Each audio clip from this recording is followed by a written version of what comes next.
2022년 7월 12일 오후 2시 서울 도심에서 농어민들이 대규모 집회를 열었는데요. 집회의 원인은 바로 한국의 CPTPP 가입. 도대체 CPTPP가 뭐길래 이러는 걸까요? 한번 알아봅시다. CPTPP는 포괄적, 점진적, 환태평양 경제 동반자 협정으로 영어로는 Comprehensive and Progressive Agreement for Trans-Pacific Partnership을 줄여서 CPTPP라고 하는 겁니다. 원래는 2015년 10월 7일 미국과 일본 주도하에 호주, 캐나다, 페루, 베트남, 말레이시아, 뉴질랜드, 브루나이, 싱가포르, 멕시코, 칠레가 협정을 타결시킨 TPP, 그러니까 환태평양 경제 동반자 협정이었는데 2017년 1월 23일 미국이 탈퇴하면서 아시아 태평양 11개국이 2018년 3월 칠레에서 다시 결성한 다자간 무역 협상이 CPTPP입니다. 이 11개국의 총 인구수는 전 세계 인구의 6.6%, 전 세계 GDP의 12.7%,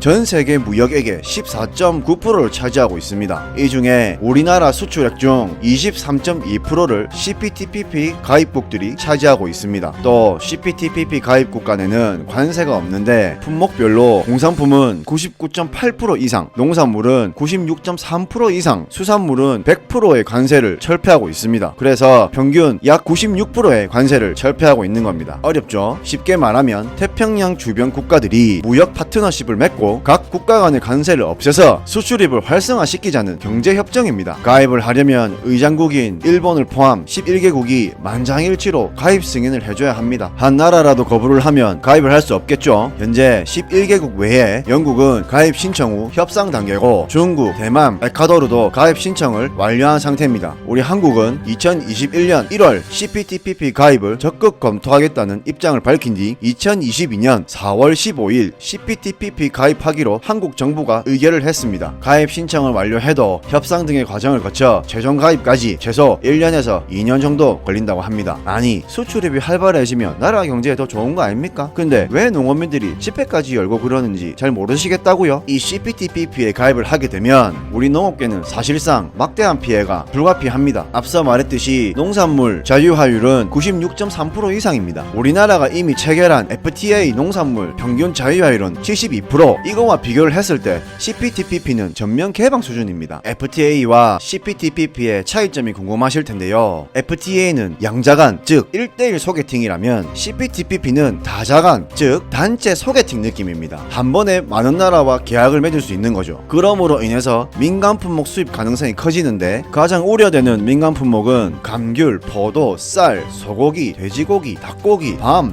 감, 표고버섯 등의 국내 생산량과 판매량이 현재 줄 것으로 보고 있습니다. 또 위생 검역 부분이 문제가 되는데요. FTA보다 강도 높은 위생 검열 절차를 요구한다고 합니다. 쉽게 말하자면 이 국가에서 조류독감이 발생했다고 생각해봅시다. 원래는 이 국가에서 나오는 모든 조류독감과 관련된 수입 품목을 금지했습니다. 하지만 CPTPP는 이 전체를 금지시킬 수 있는 게 아니라 발생한 지역에서 나오는 품목만 수입을 금지할 수 있고 또 그 수입 금지를 해당국에서 인정하지 않을 경우 엄밀한 과학적 근거를 갖춰서 증빙을 해야지만 그 품목을 수입 금지할 수 있습니다. 더욱이 CPTPP 협상 과정에서 의장국인 일본이 후쿠시마산 농식품의 수입을 요구할 가능성도 다분히 있습니다. 물론 CPTPP를 가입을 하면 수혜를 입는 업종도 있습니다. FTA 협정을 맺지 않은 나라, 특히 멕시코에 자동차, 철강, TV 등을 수출하고 있습니다. 관세는 각각 자동차 15에서 20%, 철강 15%, TV 10에서 15%.